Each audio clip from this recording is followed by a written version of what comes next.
The selfless sacrifice. I gave up the roof over my head so my kids wouldn't lose theirs. And they turned their backs on me. Chapter 1. The warmest house on Sycamore Lane. My name is Helen Moore, and for nearly 40 years, I lived in a modest 2-story house on Sycamore Lane. It wasn't anything fancy. White shutters, a creaky front porch, ivy creeping up the mailbox. But it was mine. It was where my late husband and I raised our 3 children, Anna, Michael, and Josh. Every Christmas morning, every scraped knee, every bedtime story, those memories lived in that house. After my husband passed away, I stayed. It was hard being alone, yes, but I found comfort in the walls that echoed with laughter. My neighbors became friends. My garden became my sanctuary. I had enough from my pension and savings to live simply and quietly, and most importantly, I had hope that one day my children would bring their families back and the house would be filled with love again. But life doesn't always echo your hopes. Chapter 2. The Storm That Came in Spring. The first sign of trouble came on a rainy Thursday afternoon. Anna, my oldest, called in tears. Her husband had lost his job, and their mortgage was 3 months behind. They were close to foreclosure. Michael's call came 2 weeks later. His startup had collapsed, and he was drowning in debt. Josh, the youngest and the most reserved, hadn't said anything until I reached out. He just whispered, "I don't know what to do, Mom." And that was enough. They were all drowning, and I had a lifeboat. I brought them over one by one. We sat around my dining table, that same old walnut table that had held birthday cakes and Thanksgiving turkeys for decades. They were ashamed to ask, but I offered before they had to. "I'll sell the house," I said. "You 3 need it more than I do." Anna gasped. Michael looked down at his hands. Josh shook his head in disbelief. "But where will you go?" Anna asked. "I'll be fine," I lied. "I'll find something small, maybe a 1-bedroom apartment. This place is too big for me anyway." It felt noble at the time. Motherly, heroic even. I didn't know that day would mark the end of more than just my time on Sycamore Lane. Chapter 3. Letting go selling the house was more painful than I imagined. Packing up memories isn't like packing dishes. Each item carried weight. Husband's favorite coffee mug. The pencil marks on the wall tracking the kids' growth. My garden, once filled with lilies and bees, now wilted under the pressure of goodbye. I moved into a 1-bedroom rental in the outskirts of town. It was clean and functional, but sterile. No laughter echoed in its halls. No history clung to the air. Anna's family stayed in their home. Michael managed to recover enough to rent a downtown apartment. Josh even found a new job that gave him some breathing room. I was happy for them, truly. But as the months passed, something else crept in. Something cold. Chapter 4. Silence. Grows loud. I expected gratitude, but I didn't ask for it. What I didn't expect was distance. Calls became brief. Visits became rare. Invitations became non-existent. When Anna hosted her daughter's birthday party, I found out through Facebook. When Michael bought a new car, I saw it in a photo. When Josh got engaged, I received a text with a picture of the ring. No phone. A call. No dinner. No celebration. I began to wonder if I had done something wrong. Had I burdened them with guilt? Had I made them uncomfortable? I kept telling myself they were busy. They had lives. They didn't mean to forget me. Chapter 5. The gathering that broke me. It was a Sunday morning in May when it happened. I was scrolling through my phone when I saw it. A picture of all 3 of my children, standing in Anna's backyard, arms around each other, tables lined with food, children running around, decorations blowing gently in the wind. The caption, read, "Family First," Nothing like a backyard reunion. Family first, and yet no one had called. No one had told me. I stared at the photo for hours, as if it might change if I looked hard enough. My throat tightened. My hands shook. I called Anna. She didn't answer. I tried Michael. Voicemail. Josh picked up. "Oh, hey Mom," he said casually. "I saw the photos," I said softly. "Was that today?" There was a pause. "Yeah." It was kind of a last-minute thing. Anna just threw it together. "We didn't want to overwhelm you." "Overwhelm me?" I gave up my home. I whispered, my voice trembling. "And you didn't think I'd want to sit in the yard I paid for?" Another pause. "Don't make this about you, Mom," he said gently, almost like I was a child. And then he hung up. Chapter 6. The Shattering. That night, I didn't cry. I sat in silence and stared at the wall. I thought about every birthday cake I baked, every fever I sat through, every sacrifice, large and small, the lunches packed, the games attended, the nights I stayed up late sewing Halloween costumes.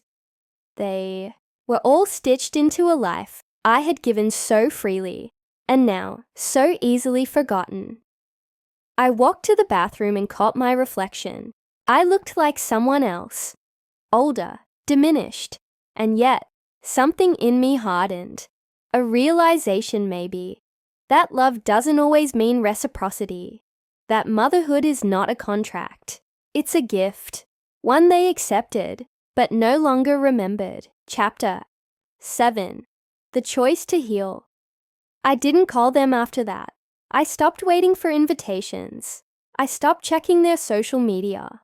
At first, it felt like I was losing them all over again. But slowly, something else crept in. Peace. I joined a local gardening club. I started volunteering at the library. I met women like me, mothers, grandmothers, widows, people whose hearts had been used and left behind. We found comfort in each other. We laughed again, and on my 70th birthday, they threw me a small party in the community center. No children, no family, just people who saw me, not for what I gave, but who I was. Chapter 8. A letter they'll never read, sometimes I imagine. Writing them a letter. Dear Anna, Michael, Josh. I don't regret helping you. I never will. I would do it again, even knowing how it would end.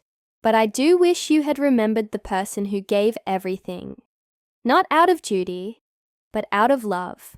You've grown into adults with your own families, your own lives. And I understand now that not every chapter includes the person who wrote the beginning. But know this, I was there, in every brick, every roof beam, every late-night phone call. I was the silent strength beneath your feet. I hope one day you remember me, not just as your mother, but as the woman who gave you everything she had, and then some. Love always. Mom, I'll never send it. They wouldn't understand. But it helped to write it. Chapter 9. Full Circle. A year later, Michael came by unannounced. I was in the neighborhood, he said. Thought I'd say hi. He brought flowers. We had tea. He looked older, tired. There was a silence between us that neither of us knew how to bridge. I saw your garden, he finally said. It's beautiful. Thank you, I replied. I like the quiet here. I never said thank you, he murmured. For the house, everything. I nodded. I didn't say you're welcome. I didn't say it's okay, because it wasn't okay, but it was done. And that would have to be enough. Epilogue. The quiet bloom. I'm still here, in my small apartment with its blooming balcony. I water my plants in the morning, drink tea in the afternoon, and sometimes I write. I don't wait by the phone anymore. I've stopped expecting apologies. What I gave wasn't a loan. It was love. And love, real love, isn't about return. It's about letting go. And in letting go, sometimes we find ourselves again. even after the sacrifice. The forgotten foundation. They built their future on what I gave up and buried me under it. I was never one to chase the spotlight. I spent my entire life in the background, making things work so my children could shine. I worked nights, weekends, and holidays. Not because I had to, but because I wanted them to have more than I did. More chances, more comfort, more freedom. The house on Willow Street was more than a home. It was the culmination of everything I'd ever worked for. My late husband, Robert, and I had bought it when the walls were still bare and the trees outside were just saplings. Over the decades, it became the place of scraped knees, birthday balloons, lost teeth, and whispered prayers during stormy nights. Our children, Emily, Derek, and Sarah, grew up within its walls. Every memory that mattered had its roots in that house. When Robert passed away, I kept the house, not because I needed the space, but because I couldn't let go of the life it held. It was my last connection to him. I lived in it alone, quietly tending to the garden we had planted together, reading on the porch swing he built with his own 2 hands. The silence was heavy, but it was filled with echoes of laughter and love. Then came the calls. Emily was the first. She and her husband had plans to open a cafe in a trendy part of town, but couldn't get a loan approved. Their credit was shaky. They were passionate, but stuck. She cried on the phone, her voice trembling as she said, "Mom, we just need a little help. This could change our lives." A week later, Derek called. He'd been laid off and wanted to start his own contracting business. "You always said I had a knack for building," he said. "I just need a little capital to get started." Then Sarah, my youngest. She had dreams of opening a yoga studio, her escape from corporate burnout. "It's not just a business," she insisted. "It's healing, Mom. For me, for others. Please believe in me." 3 children, 3 dreams, 1 foundation. I ran the numbers. My savings weren't enough, not for what they needed, but the house. The house had value, a lot of it. I'd paid off the mortgage years ago. It was my most valuable asset, and if there was one thing I believed in more than that house, it was my children. I sold it quietly, without fanfare. No one pressured me. They didn't need to. I did it out of love. They were thrilled, of course. Each thanked me in their own way. Some flowers, a dinner, and "I promise I'll pay you back." I told them it wasn't necessary. "Just build something good," I said. "That's all I ask." I moved into a small rental. 2 rooms, no yard. The neighborhood was loud and the walls thin. I missed my garden. I missed the creak of my own floorboards. But I told myself this was temporary, until they got on their feet, until they invited me back in. For a time, I was proud. Emily's Cafe opened with a ribbon-cutting ceremony. She posted pictures online with captions like, "Couldn't have done this without the love of family." Derek's business took off. He started hiring others, posting client testimonials, and before-after home transformations.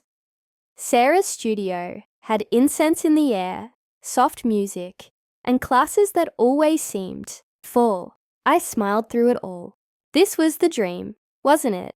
But as they rose, I sank into the background, quieter, smaller. Invitations became infrequent. Conversations grew short. I started noticing things, like how Derek never answered my calls anymore. Just texted back days later with "sorry, swamped." Or how Emily's Cafe had pictures of her husband's family framed on the walls, but not a single one of us. Once, I stopped by Sarah's studio. I thought it'd be nice to surprise her. I waited until a class ended, then stepped inside. "Oh, Mom," she said, surprised but not delighted. "You didn't text." "I was in the area," I said with a smile. "Thought I'd drop by." She hugged me, distracted. then excused herself to speak with someone.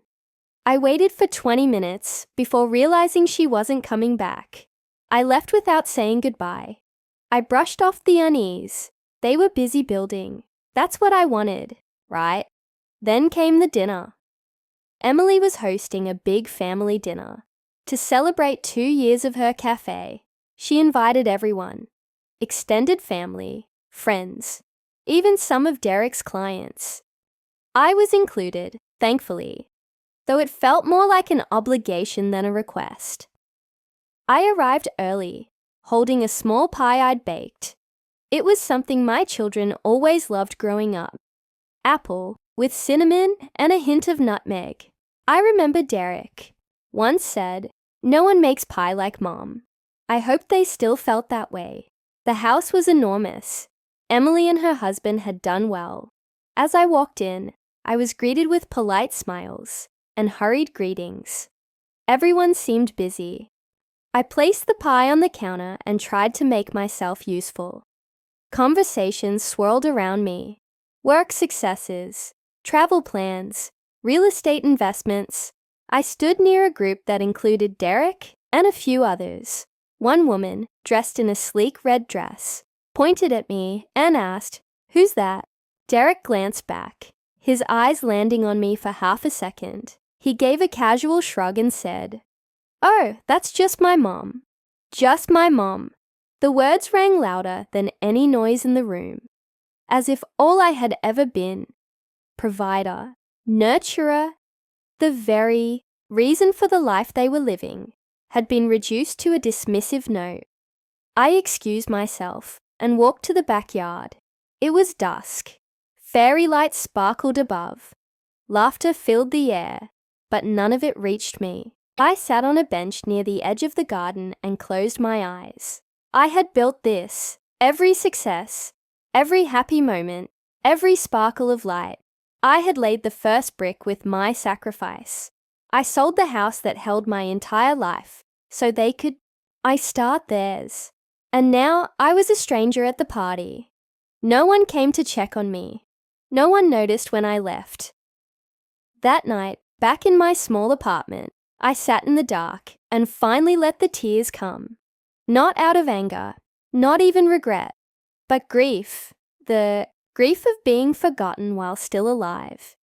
I didn't speak to them much after that, not out of spite, but I realized I had been clinging to an illusion, that sacrifice would be remembered, that love would guarantee a place at their tables.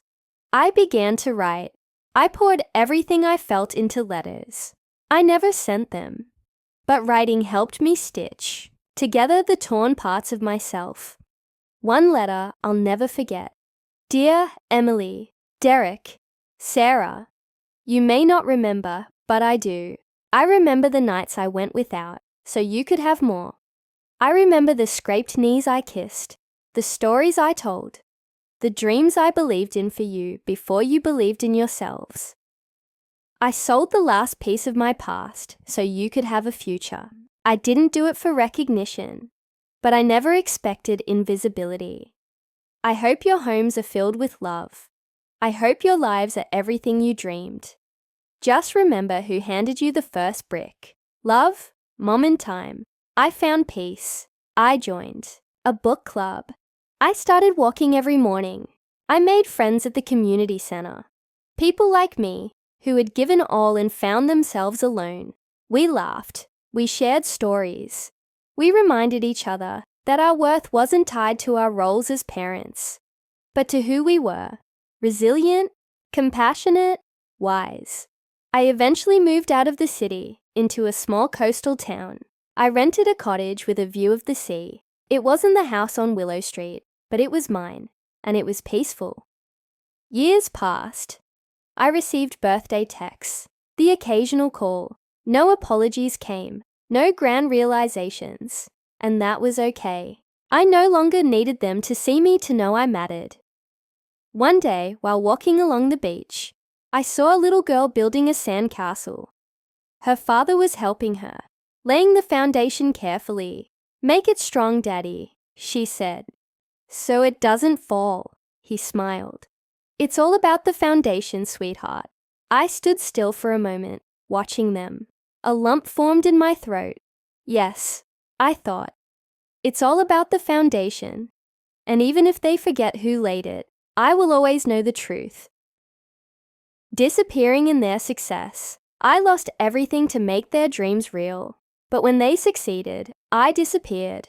I used to believe that love, especially a mother's love, was unbreakable. That no matter how far apart we drifted, no matter how life changed, the bond would hold. I believed that giving my child the best start in life meant they'd never forget the hands that lifted them. But life taught me that love can't thrive where respect has died. My name is Esther, and this is the story of how I disappeared, not with a bang, not in anger, but in the quiet after someone you gave everything to decides you're no longer needed. My husband, David, died when our only child, Julian, was 16. Cancer, quick and cruel. 1 month he was mowing the lawn, whistling old jazz tunes. 2 months later, I was holding his hand in a sterile hospital room, begging him to stay. He was my best friend, my partner, the only person who saw me completely. Julian took it hard. He was close to his father. Idolized him, really. After the funeral, he locked himself in his room for days. I remember sitting outside his door with a tray of food and whispering, "I'm still here, sweetheart. We're still a family." Eventually, he emerged, thinner and quieter, but determined. School became his anchor. He worked harder than ever. His teachers called me constantly. "Julian is brilliant," they said. "He has potential beyond what we can offer here." That's when the idea of sending him abroad first came up. It started small, a scholarship opportunity here, an overseas summer program there. But soon, Julian's ambition outgrew what our little town could provide. He wanted to study at a university in London, top tier, prestigious, wildly expensive. "We can't afford it," I told him one night, running numbers in my worn notebook. "Even with a partial scholarship, the housing alone, I'll work," he insisted. "Part-time. Loans, I'll make it happen." I saw the fire in his eyes, so much like David's. I couldn't be the one to snuff it out. I mortgaged our home. It wasn't a rash decision. I spoke to financial advisors. I cut expenses to the bone. I sold my wedding ring, the gold one David gave me, on a rainy October day under a sycamore tree. I told myself I was trading one kind of love for another. Julian left for London that fall. I stood at the airport waving until I couldn't see him anymore. My heart broke and swelled at the same time. This was what parents did, wasn't it? Sacrifice so their children could soar. At first, he called often, told me about his classes, his friends, the city. I lived for those calls. I wrote letters, sent care packages, homemade cookies, wool socks, little notes that said, "Love you, always, Mom." But slowly, the calls grew less frequent, then shorter, then rushed. "Sorry, Mom, I've got class. I'll call you later, okay? Things are just really busy." I understood. University life was full, exciting, demanding. I didn't want to be the mother who guilt-tripped her son for living. So I stepped back. The next year, he got an internship with a major tech company, then a job offer. I was proud. God, I was proud. He'd done it. Everything I had dreamed for him, he'd achieved. But I began to notice things. He didn't come home for holidays. "Flights are too expensive, Mom. Maybe next year." He stopped asking about my health, my life, my days.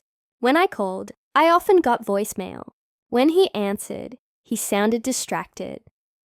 One Christmas, I made a big dinner, just in case he surprised me.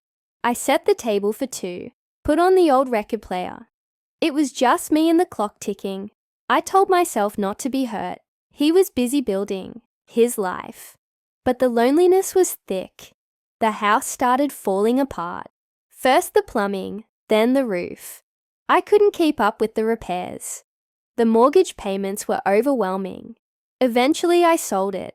A small apartment near the city became my new home. It was functional, but cold. No garden, no memories. Years passed. Julian became successful. I saw him in a business magazine once. From small town to tech giant, the Julian Moore story. The article described his humble beginnings, his hard work. It never mentioned me. It never mentioned the woman who gave up everything to send him there. Still, I held on to hope. Every birthday, every Christmas, I waited for the phone to ring. Sometimes it did. Most times it didn't. Then came the moment. That broke whatever was left of me. It was November, and I called Julian to ask if I could visit for the holidays. I could stay at a hotel if that's easier, I said. I'd love to see you. There was a pause. Mom, listen, he began, his voice tight. This year's kind of hectic. We've got a lot of people coming. Friends from work. Space is tight. I didn't say anything. It's not personal, he added quickly. It's just logistics. Logistics. A lifetime of love reduced to logistics. I understand, I said quietly. Don't worry, I'll be fine. I hung up before he could say more. I sat in silence, the phone still in my hand. My reflection in the window showed a woman I barely recognized, aged not just by time, but by the weight of being unseen. That night, I packed away the photo albums, not in anger, in surrender. I realized I'd disappeared long ago, from his life, from his story.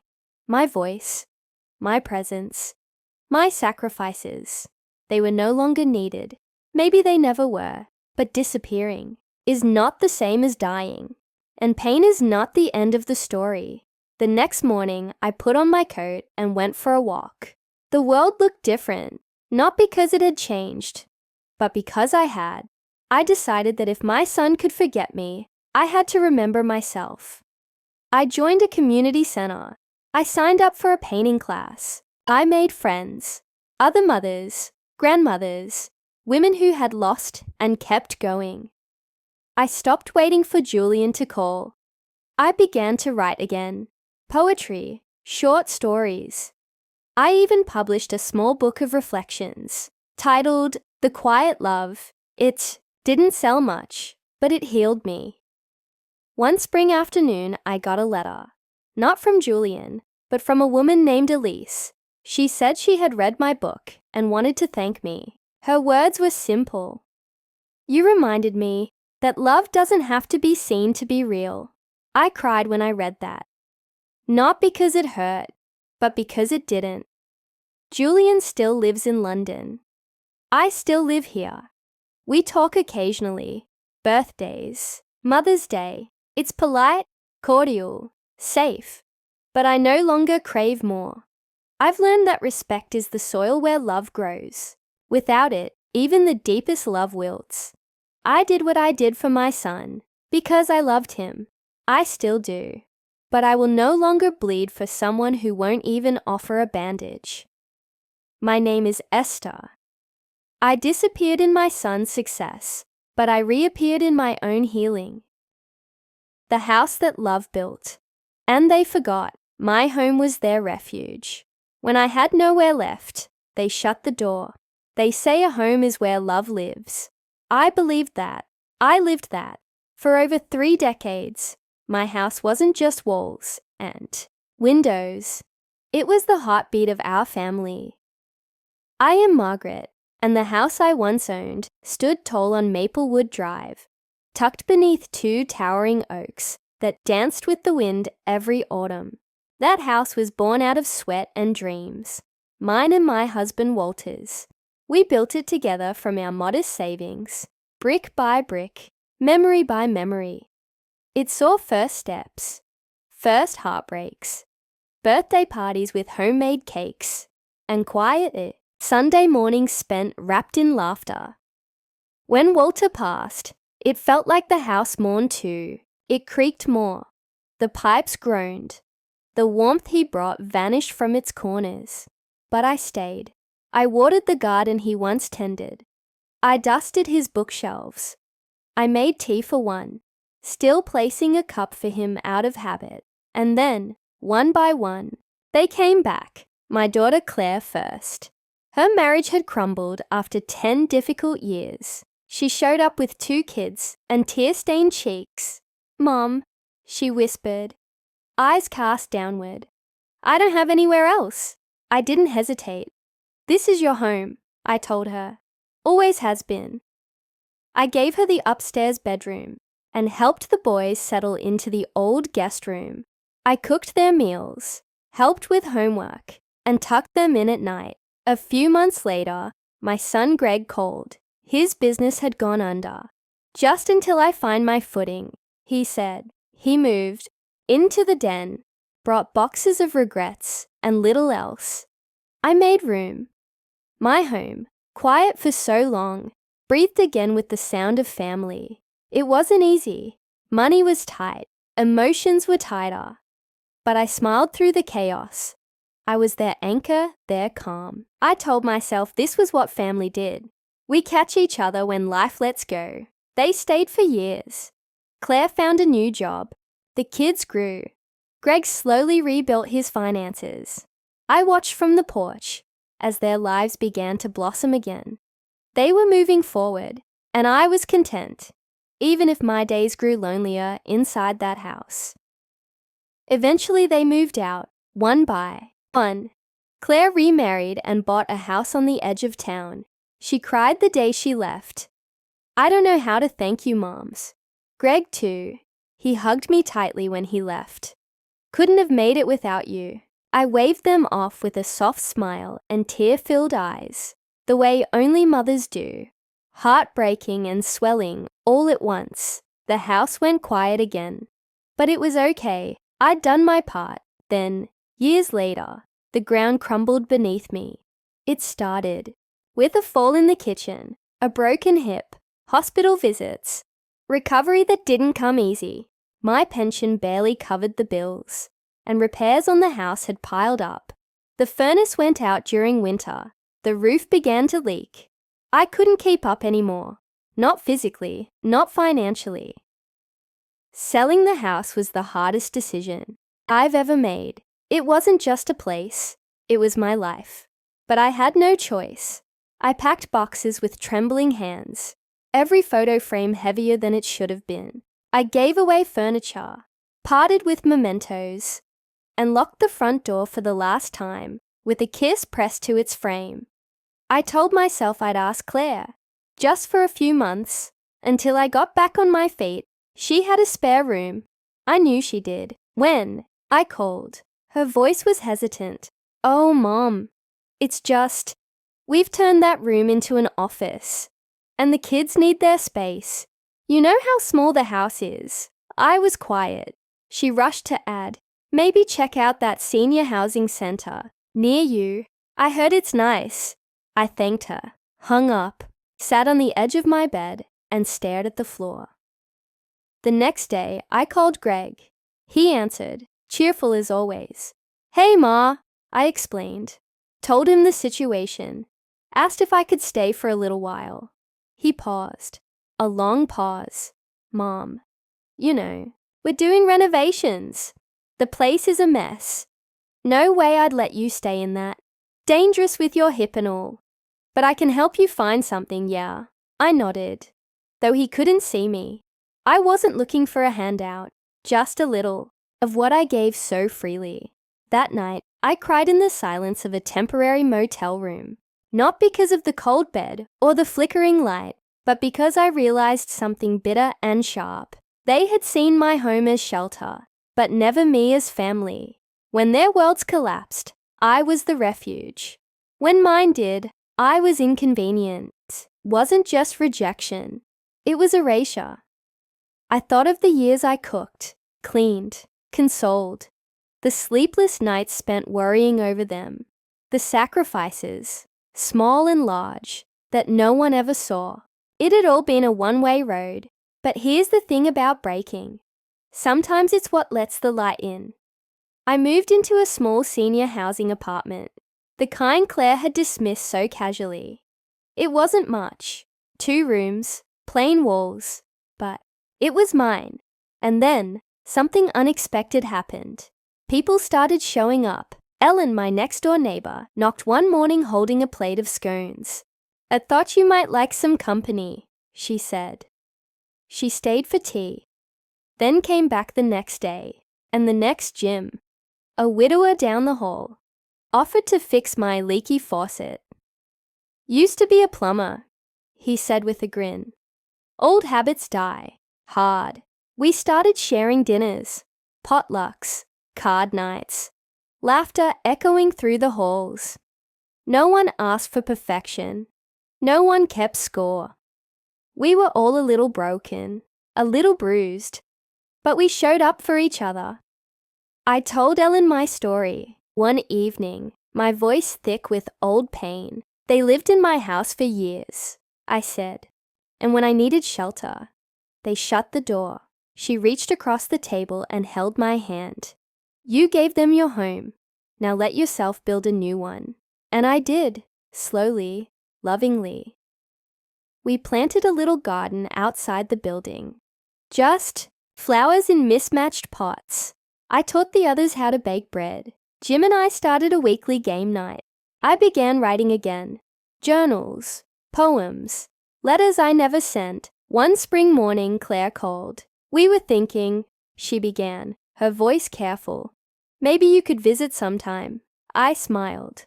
"I appreciate that," I said. "But I'm all right here. I really am." And I meant it. I had found a family, not of blood, but of choice. People who saw me, not for what I could give, but for who I was. Love built my old house, but true love rebuilt me. And this time, I'm the one turning the key to the door. Silent at the table, the seat I gave up became the one I was denied. My name is Evelyn, and there was a time I believed that love, real, deep, family love, was a form of currency, that if you gave enough, sacrificed enough, poured yourself into others, the returns would come naturally, that if you set the table, there'd always be a seat for you. I was wrong. I raised 3 children in a modest home, filled with second-hand furniture and first-rate love. We never had much, but I never let them go without. My husband passed away when our youngest Marissa was just 10. A heart attack, sudden and brutal. One minute he was pouring coffee. The next, the mug had shattered on the floor beside him. After that, I learned to carry the weight alone. I worked long hours as a receptionist at a local clinic, came home sore, but smiling. I stretched every dollar and clipped every coupon. What I couldn't give them in things, I tried to give in time and tenderness. Their friends loved to be at our house. "It feels warm here," they'd say. I always had extra spaghetti on the stove, extra chairs at the table. My children grew into decent people, at least I thought so. When my son, Aaron, and his wife, Lena, were expecting their 3rd child, they came to me one afternoon, looking worn and anxious. "We're thinking about buying a house," Aaron said, "but we're short on a down payment." He hesitated, eyes flickering to the floor. "Mom, I know Dad left you some money, that insurance payout. We wouldn't ask if we weren't desperate." The money wasn't vast, but it was all I had. My security net, my retirement, my cushion for the years ahead.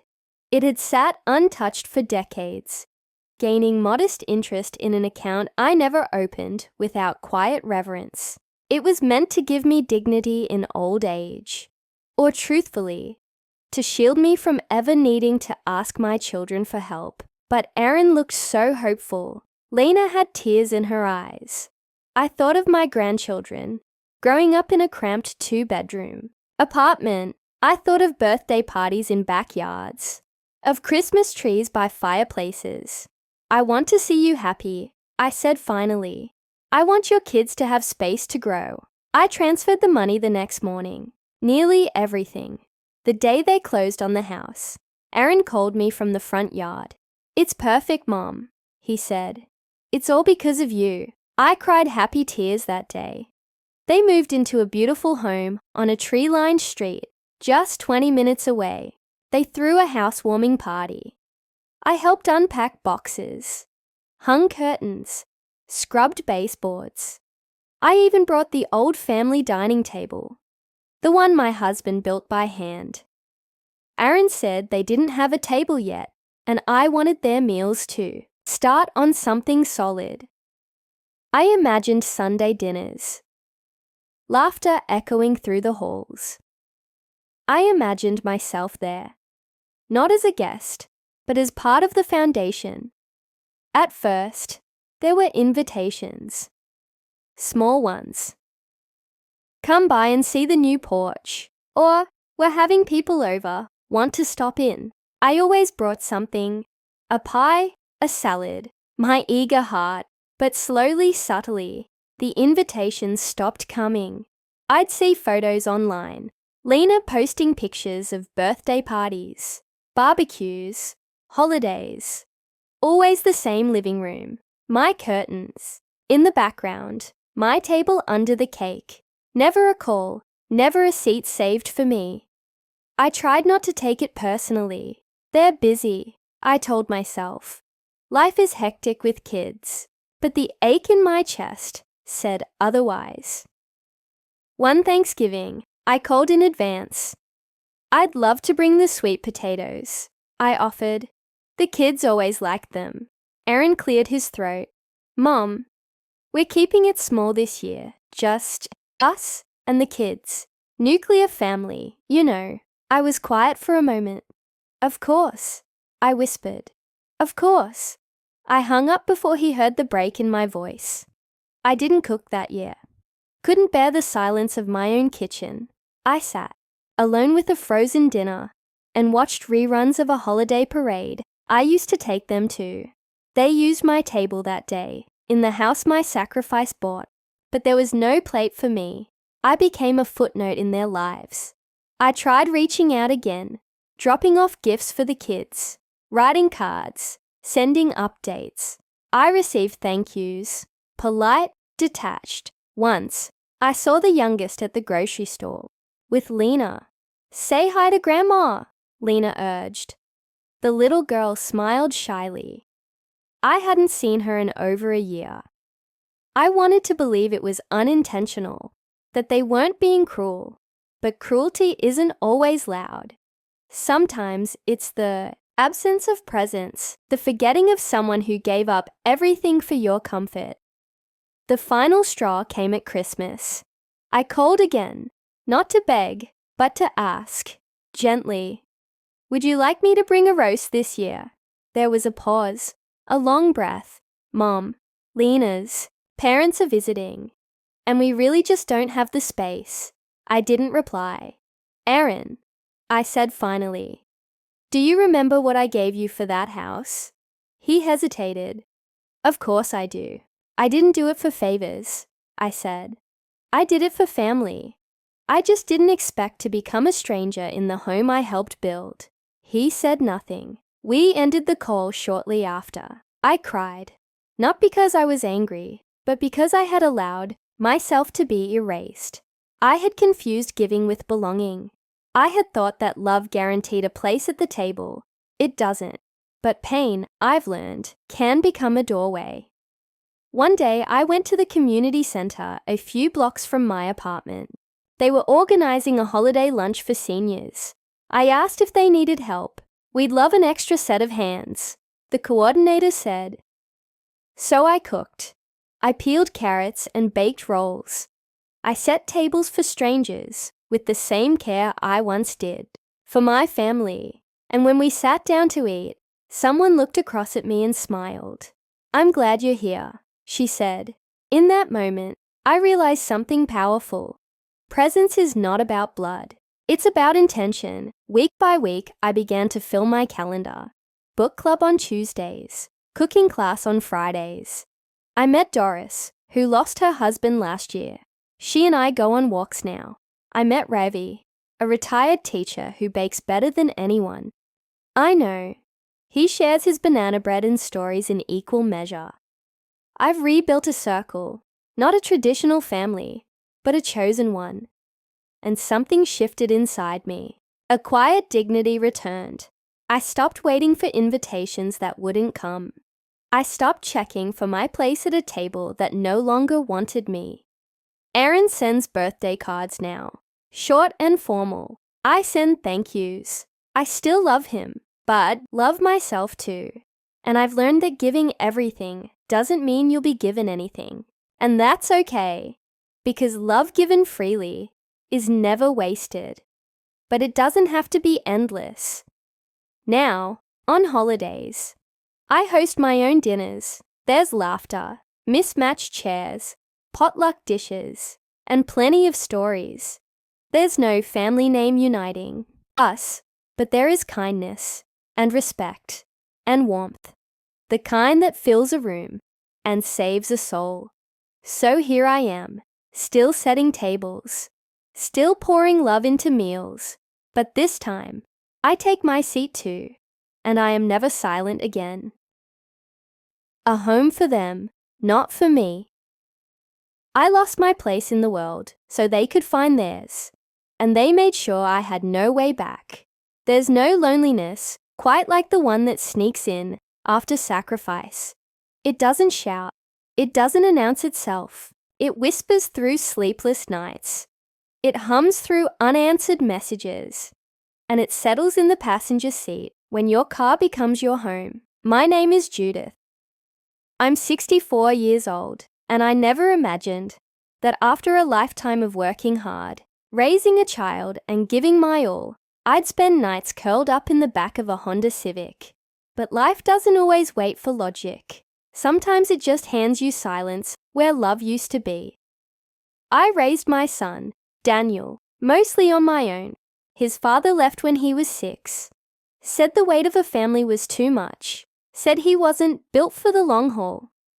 That left me to be everything. I worked 2 jobs, school secretary by day, diner waitress by night. I missed PTA meetings and birthday parties, not because I didn't care, but because I was buying the groceries and keeping the lights on. Daniel was a bright child, sensitive, creative. He loved to draw, loved to tinker. When he turned 16 and said he wanted to be an architect, I smiled even though I had no idea how I'd ever afford college. But I believed in him, always did. I saved everything I could. Forgoing vacations, new clothes, even proper dental, work. Every dollar that didn't go to rent or bills went to the Daniel Fund. I imagined a future where he'd look back and say, "My mum made this possible." He got into a design school in the city. We both cried when the letter came. It was the start of something beautiful, I thought, and for a while, it was. Years later, Daniel graduated, got married, and began his career. I breathed a sigh of relief. He was doing well, really well. One night, he came over for dinner and told he and his wife wanted to buy a house. Something big, modern, with a studio space and a backyard. But we're struggling to get approved for the loan, he said, chewing his pasta slowly.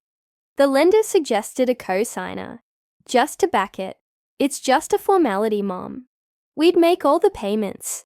You wouldn't have to do a thing. I hesitated. My credit was good. My name was clean. But I was also nearing retirement, with only modest savings to show for decades of work. Still, I saw the eagerness in his face.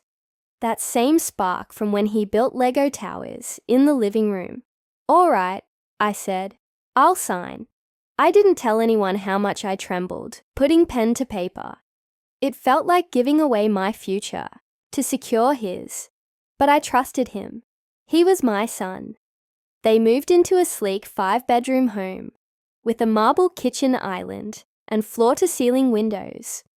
I helped unpack boxes and hung curtains, just like always. Months passed, At first, things were fine. He made payments, sent photos of renovations, invited me for brunch. Then came the silence. Voicemails went unreturned. Visits became rare. I assumed life was busy. Work, kids, the everyday grind. I didn't want to nag. I knew what it was like to be stretched thin. Until one day, I received a letter, default notice, mortgage unpaid, payments missed for months. I called him in a panic. He sighed. Yeah, things got tight. We had to prioritize other stuff. But don't worry, we'll catch up soon. But my credit... Mom, he interrupted. You're not buying anything. It's fine. But it wasn't fine. The house slipped into a foreclosure. I tried to negotiate, tried to protect what little financial standing I had left. But with my name on that dotted line, I was liable. I lost my credit, my dignity, my chances at ever buying or renting without scrutiny. Then came the eviction notice from my own apartment. Rent had increased. My retirement fund wasn't enough to cover deposits for a new place. Not with my damaged credit. I asked Daniel carefully, do you think I could stay for a bit? Just until I figured this out. There was a pause. Mom, it's really not a good time. We're still sorting things out, and Lena's not comfortable with that. Lena's not comfortable with what? I asked, disbelief rising. With your mother sleeping indoors. He muttered something about stress, boundaries, space. I didn't argue. I just said, okay. And that night, I packed up the few things I had left, folded down the back seat of my Civic, and made a bed out of coats and regrets. For a week, I parked outside a grocery store, then a church parking lot. No one noticed me. No one cared. One night, I scrolled through Daniel's social media. He'd posted photos of a birthday party, streamers, champagne, catered food. The caption read, "Grateful for abundance and family." I stared at the screen until the battery died. I wanted to scream, but I had no voice left, only silence. And the soft hum of my car's engine, the only warmth I had. The loneliness wasn't just physical. It was emotional. It was the kind of ache that makes you question your worth, your choices, your purpose. I had given everything I had, and in return, I was forgotten. But sometimes, healing comes from the most unexpected places. Her name was Rhonda. We used to work together years ago at the clinic. She found me one morning parked behind the library. She knocked on the window and I jumped. "Judith," she said, stunned. "Is that you?" I hadn't spoken to anyone in days. My voice cracked, just trying to say hello. She didn't ask 100 questions. She didn't judge. She simply said, "You're coming with me." And I did. She gave me her guest room, hot meals, a listening ear. I cried in her arms the second night, not just from relief, but from the pain of being seen after weeks of invisibility. From there, things changed. Rhonda helped me meet with a financial advisor. We started small, cleaning up my credit, finding local resources. She introduced me to a women's support group, older women like me, discarded by their families, overlooked by society, but fierce in their will to survive. I found strength in their stories, and slowly, I began to tell mine. I got a part-time job doing inventory at a small fabric store. The owner, Marcy, became a friend. When she learned I used to sew, she offered to let me teach a Saturday class. I started teaching again, helping women, some younger, some older, stitch together, not just fabric, but confidence. It wasn't flashy, it wasn't perfect, but it was mine. One day, Daniel called. He didn't apologize. He danced around the subject, saying things were complicated, and he wished things had gone differently. I listened. I didn't fight. I didn't beg. I simply said, I hope one day you see me again, not as a burden, but as the mother who built the life you live." Then I hung up, and I haven't heard from him since. It still hurts sometimes. I'd be lying if I said it didn't. But pain, I've learned, doesn't get to be the final word. Now, I live in a modest apartment above the fabric store. Marcy offered it to me when the old tenant moved out. The walls are thin, but the view is kind. On weekends, the support group gathers for tea. We laugh, we cry, we make new dreams out of old thread. And when someone asks me where home is now, I no longer say, "I don't know," I say, "Here." Because home isn't the house I helped buy. It's not the child who forgot me. It's the place where I'm respected. It's the people who welcome me with no questions, no shame. Some bonds must break for us to heal, and some homes are found only after you've lost everything else. But I am here, alive, healing, sewing my life back together, one stitch at a time. One last sacrifice. Selling my home was supposed to bring us closer. Instead, I was erased. There are certain sounds that never leave you. The creak of the front porch you repaired yourself.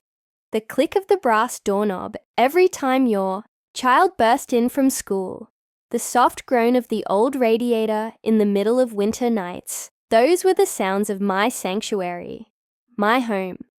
The place I built over 32 years. One paycheck at a time. Each chipped tile and patched wall told a story. Most of them whispered in silence, through sacrifice. My name is Teresa. I am 66. I spent my life as a school librarian in a small town in Oregon. Nothing flashy, nothing grand, just quiet purpose. Books were my refuge, but raising my daughter, Claire, was the center of my universe. I raised her alone. Her father walked out before her first birthday, leaving a note and nothing else. I held her with one arm and our future with the other, working during the day and shelving books at night to make ends meet. She never lacked for love, not once. Claire was smart, beautiful, and ambitious. I saw the world in her. Her bright eyes, her hunger to rise, to escape the quiet limits I'd settled into. And I wanted that for her, always. She went to college on scholarships, made her way through law school. I was so proud of her. I used to carry her graduation photo in my wallet, like it was the winning lottery ticket. Life, however, is rarely a straight line. Years after law school, Claire called, her voice brittle and low. "Mom, I'm in a little trouble." She'd racked up debts, medical bills, law school loans, credit cards, business expenses. She had tried to fix it herself, but it was crumbling. If she couldn't clear it soon, she'd lose her apartment. Her job was on thin ice. Her whole life, everything she'd worked for, was slipping. "I don't know who else to turn to," she said. "I'm sorry." She didn't have to say anything else. I had some savings, but not nearly enough to cover what she owed. The only thing of real value I had was my house. The house I raised her in. The house I kept warm with soup and stories when the heating bills couldn't be paid. The house she had run up and down in pigtails, clutching a stuffed rabbit named Daisy. That house, it wasn't even a debate. I told myself this would bring us closer, that in her hour of need, I could show her what love truly meant. I convinced myself that this was what mothers do. We give again and again, even when we're empty. I sold the house for a modest price and used the money to pay off her debts. Every last cent. I kept just enough to rent a tiny one-bedroom apartment near the bus line. My knees weren't what they used to be, and I needed to be close to groceries and doctors. When I handed Claire the letter confirming her cleared debts, she wept. She hugged me tighter than she had in years. "Thank you, Mom. I don't even know how to repay you." "You just did," I whispered. But in truth, she didn't. At first, She called often, checked in, sent me photos of her apartment redecorated, new sofa, fresh start. I clung to those calls like they were lifelines, small confirmations that I still mattered in the world she was building. But gradually, they stopped. The replies got shorter. The phone calls faded. Holidays became distant. "Oh, I'm working this year, Mom. I'll come by next month. Promise." But next month never came. I reminded myself, she's busy. She's rebuilding. She'll come around. One Saturday, I scrolled through social media just to feel close to her world again. That's when I saw it, a photo, bright, sunny, filled with smiling faces. Claire on a beach with her husband, her in-laws, and her stepchildren. Matching outfits, cocktails, laughter, family vacation in Maui. Grateful for these moments. Family. The word dug into my chest like a nail. No mention of me. No invite. Not even a call to say she was leaving the country. Just that photo, flashing across my screen like a billboard reminding me of where I stood. Or rather, where I didn't. I stared at the photo until my vision blurred. It wasn't the trip that hurt the most. It was the confirmation that I had become invisible in her new life. Disposable even. The woman who paid the bill but wasn't worth a seat at the table. I didn't call her after that. I wanted to, so badly. I wanted to scream, "How could you? How dare you forget me?" I gave up everything, but I knew how that conversation would go. She'd say it wasn't personal, that she assumed I was fine, that it just didn't make sense to include me. So, instead, I did something I hadn't done in years. I asked for help. I walked into a small community center, 2 blocks from my apartment, and signed up for a grief counseling group. Not the grief of death, but the kind that lives. Grief of being alive and watching your relationships die anyway. I met others like me, quiet, broken hearts hiding behind knitted scarves and tired smiles. People who'd been erased by the very ones they'd built their lives around.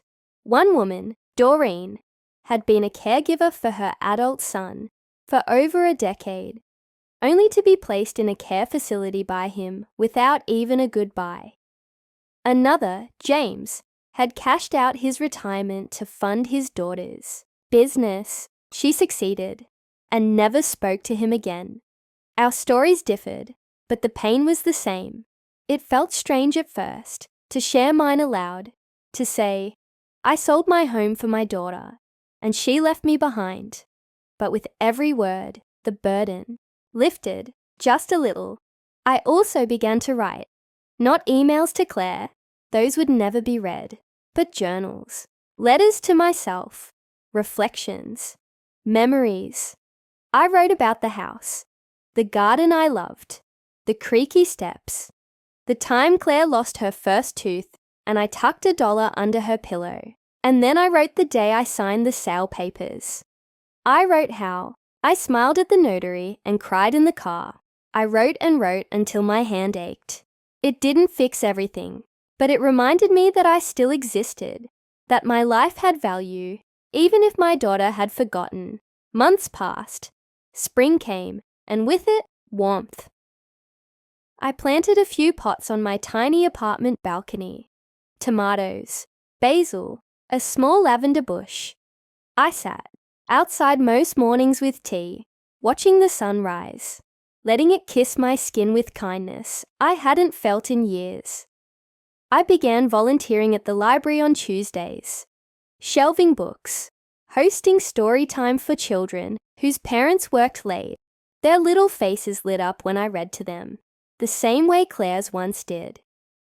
One afternoon, I read The Giving Tree. I couldn't finish it. My throat closed up halfway.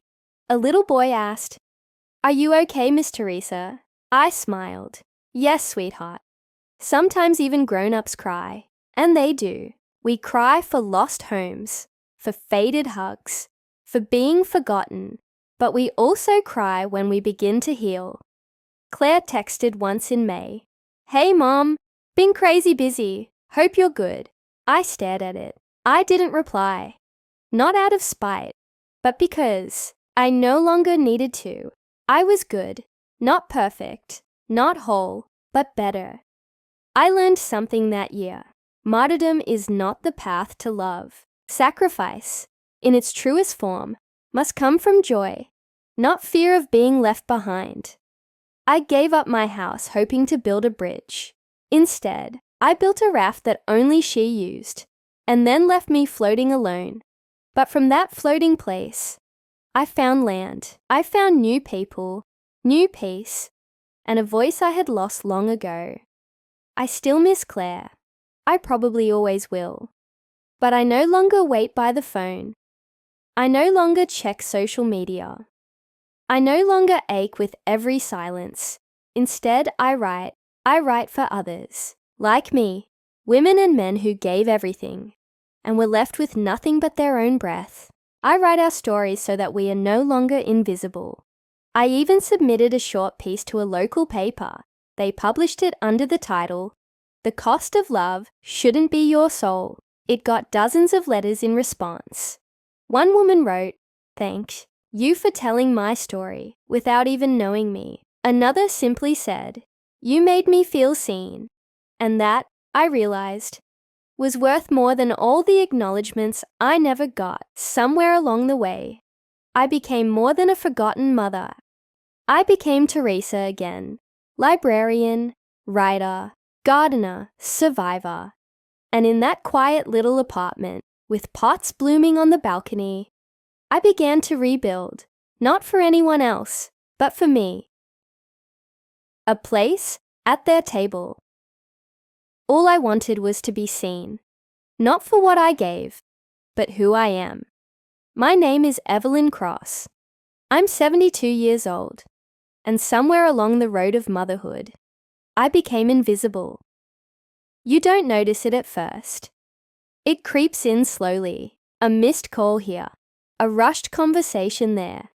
You tell yourself they're busy, raising families, building lives. You tell yourself that's what you raised them for, to become independent, to no longer need you, but you never imagine they'll stop seeing you, especially after all you gave. When my husband passed away 12 years ago, I was left with our modest savings, a paid-off home, and 2 grown children, Paul and Melanie. He had been the structured one, the one who tracked every penny and managed the future.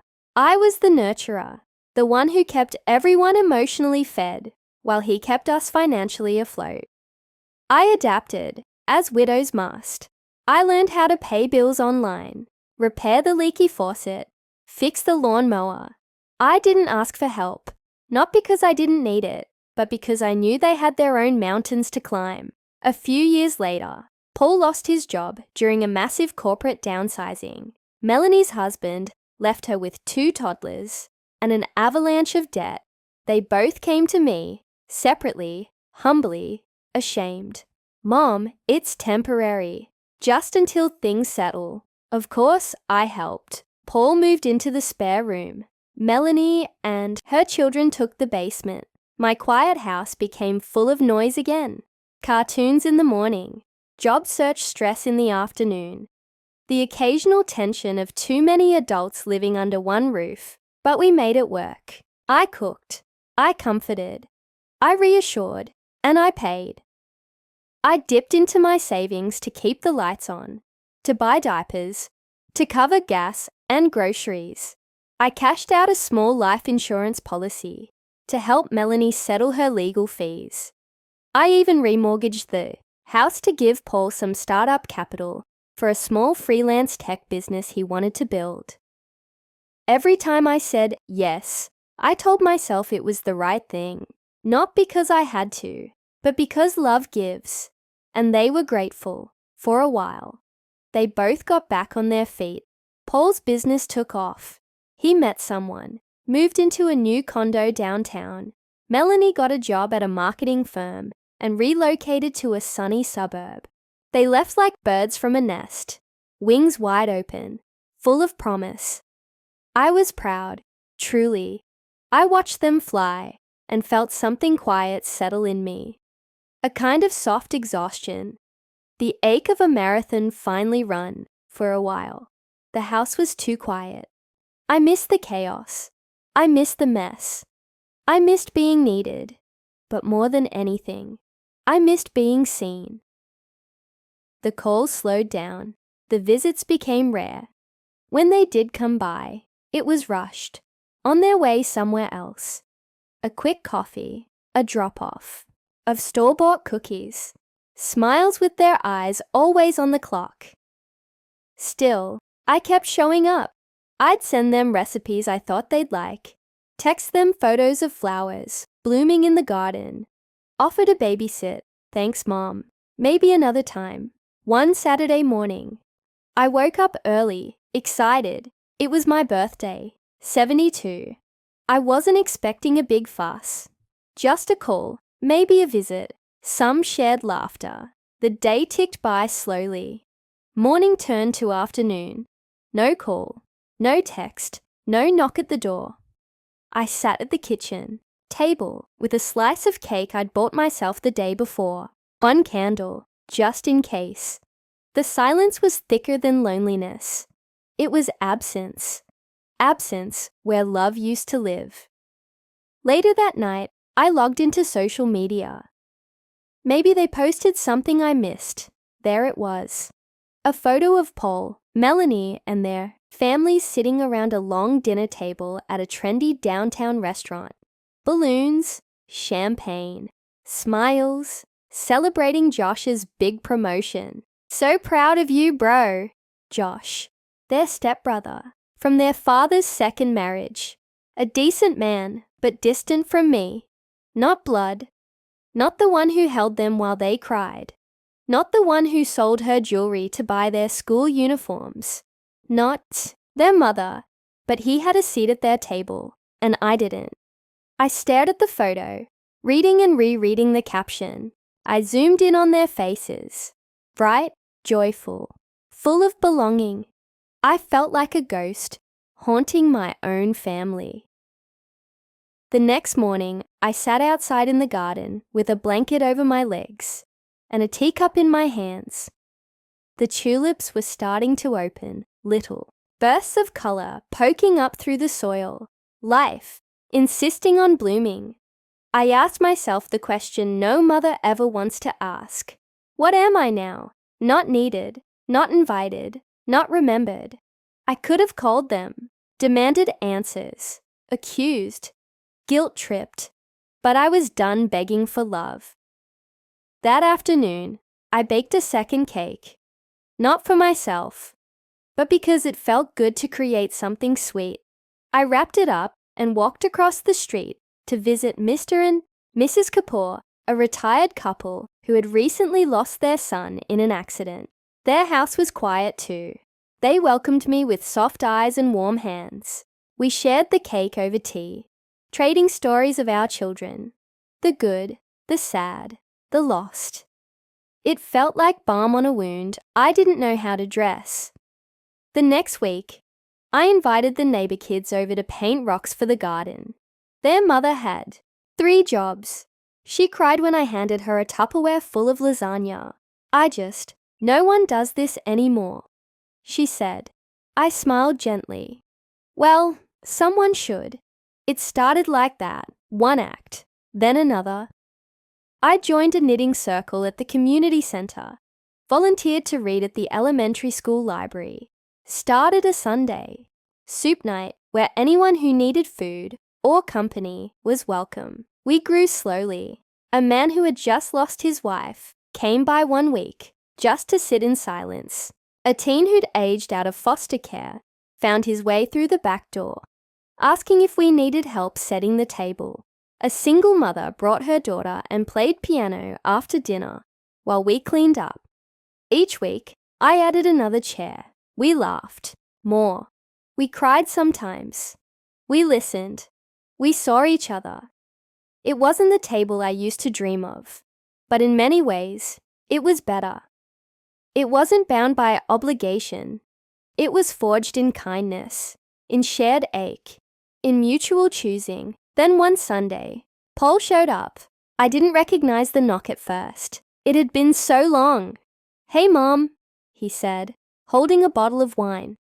"Melanie told me about your soup night thing. Mind if I join?" I looked at the hallway behind him. Empty. "No kids tonight?" I asked. "They're with their mom." I just wanted to check in. We sat in the dining room, surrounded by faces he didn't know. My chosen family. He looked around awkwardly. "This is nice," he said, unsure. "It is," I replied, clearing the plates. "It really is." Later, as he left, he hesitated by the door. "Sorry we didn't call. On your birthday," he mumbled. I nodded. "You were busy. Life happens." He opened his mouth to say something more, then closed it again. I didn't press. Some silences don't need to be filled. Months passed. Paul visited once more. Melanie never did, but I no longer kept count. The Etzend garden grew, and so did my table. I taught a young woman how to knit. I sat beside an old man while he recited poetry from memory. I held a crying teen's hand after he got rejected from a job. One evening, I stood in the kitchen, watching as the mismatched plates were filled, laughter rising like music around me. Someone tapped my shoulder. A woman I'd only met once. A new guest smiled. "You must be the host. Thank you for this. You remind me of my grandmother. She would have loved this." For the first time in years, I felt the full weight of being seen. Not for what I'd given, not for what I'd lost, but for who I was. So no, I don't sit by the phone waiting for birthday calls. I don't scroll through social media hoping to be included. I no longer hope for a seat at someone else's table, because I built my own, and there's always room here for one more. Theme: when doors close, windows open, often from unexpected places. From hero to burden, I saved them from losing everything. Then I became too much to invite. My name is Martin Green. I'm 74 years old, and once I thought being the hero would guarantee me a place in their hearts. Instead, it just made me too inconvenient to love. I spent my life doing what I thought a good father should. I worked 3 jobs in my younger years, so my children could have choices. I skipped promotions to coach soccer games. I ate leftovers so they could have new shoes. I didn't mind. I was building something. I watched them grow. I cheered at graduations, celebrated every job offer, and loaned money when they stumbled. I'd sold my small construction business 10 years ago, took early retirement, and moved into a smaller home just outside of town. I wanted simplicity, quiet mornings, a garden, visits from the grandkids. That peace didn't last. It started with a phone call from my oldest, Laura. "Dad, we're in trouble," she said. Her voice cracked. "We missed 2 mortgage payments. If we don't pay soon, we'll lose the house." Her husband had been laid off. Medical bills were piling up after their youngest was diagnosed with asthma. She didn't ask directly. She never had to. I hung up and opened my bank account. Then came Mark, my middle child. Same story, different tune. Hours cut, rent overdue, baby on the way, panic behind every word. Then Sam, my youngest, the quiet one. He didn't call. He showed up, stood on my porch in the rain. Eyes hollow, just said, "I need a place to crash, just a while." I didn't hesitate. I liquidated most of my retirement savings, sold off a small rental property I'd kept as backup, and gave each of them what they needed to survive. I told them, "This isn't a loan, it's family. You do what you have, too. I'll be fine." I believed that. At first, the gratitude was warm and steady. I got cards, teary thank you calls, even a dinner or two in my honor. They called me their guardian angel, their rock. It felt good. But the money didn't last as long as I thought it would. Neither did my independence. A year later, I sold my house. Between inflation and medical bills of my own, blood pressure meds, a brief hospital stay for a fall, I couldn't keep up. I didn't want to be a burden. But pride only goes so far when you're rationing groceries and your heater's on the fritz. So I made a decision I never imagined I'd have to make. I asked Sam if I could stay with him. Just for a little while. He hesitated. Not long, but long enough for me to feel it. "Of course, Dad," he said eventually. "It's just a small place, but we'll figure it out." I brought only what I needed. A few boxes, clothes, old photo albums. I left behind my workshop, my garden, the armchair I used to fall asleep in. At first, it was fine. Quiet. I tried to stay out of the way. I cooked meals, cleaned, paid for groceries. I made myself useful. But over time, I noticed the shift. Conversations, in whispers, after I left the room. Fewer dinners together. Tension when I asked about the thermostat or offered advice. One evening, I overheard Sam's partner say, "I know he helped once, but this can't be forever. I miss our life." Forever. As if I was some storm cloud that refused to pass. A week later, Sam sat me down. "Dad," he said, avoiding my eyes, "we think it might be better if you find a more permanent situation. Maybe a senior apartment, somewhere you can have space, privacy." His voice was kind, too kind. "The way you speak to someone before you let them down, easy." I nodded. "Sure, son. I understand." But I didn't. Not really. Because I hadn't come with demands. I hadn't come empty-handed. I'd come to the people I'd saved, and now I was disposable. I moved into a small rented room in an older apartment complex across town. The furniture didn't match. The heater rattled at night. The neighbor, upstairs, played loud TV shows at 2 a.m. But it was mine. It was quiet. Weeks passed. I didn't hear from my children. I didn't want to call first. I was tired of being a charity case. Tired of hoping they'd remember me. Then came Thanksgivings. Used to host every year when they were kids. Turkey, stuffing, the works. Later, Laura took over. Big dining table. Long prayers. I always carved the turkey. I didn't hear anything from them. Not a text. Not a, "What are you doing this year?" I told myself maybe they were just busy. Out of habit, I checked Facebook. There. They were. Photos. Laughter. My children. My grandchildren. All at Laura's. Dozens of them. Sam was there too. Even Mark flew in. I scrolled through the pictures slowly. The carved turkey. The empty seat where I used to sit. And I realized something that hurt deeper than any financial loss. They'd coordinated without me. It wasn't that. They forgot. They had chosen not to include me. I stared at the screen, that false window into lives I no longer belonged to, and the ache settled into something colder, numb, familiar. I was no longer their hero. I was their burden. The next morning, I made myself toast and tea and sat by the window. Outside, a stray cat stretched in the sunlight. The world kept turning. Knock came at my door. It was Mrs. Alvarez, the lady from down the hall. "Mr. Green," she smiled, holding out a container. "I made too much arroz con pollo yesterday. Thought you might like some." I hadn't spoken much to her before, but I accepted it. She looked around my modest room. "You okay?" I opened my mouth to say yes, to lie. Instead, I nodded slowly. "Getting there." She smiled. "Come down next Saturday. We do a potluck in the common room. Nothing fancy. Just good people." I did. And that's where it began. Not healing. Not yet. But something close. The senior community wasn't what I'd imagined.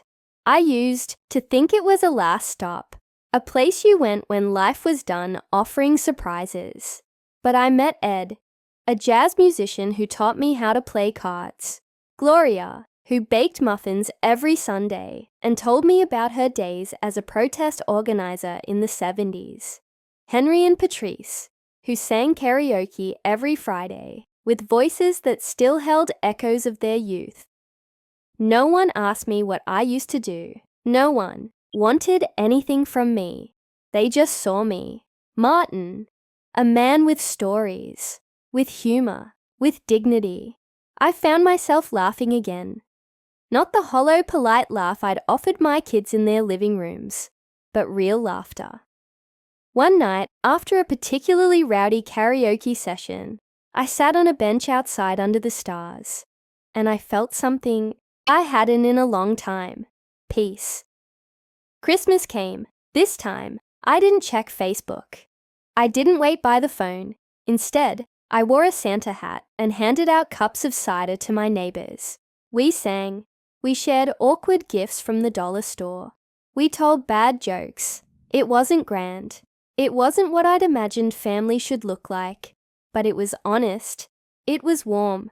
A week later, a card came in the mail from Laura. Dad, hope you're doing well. We missed you at the holiday. Things were just complicated this year.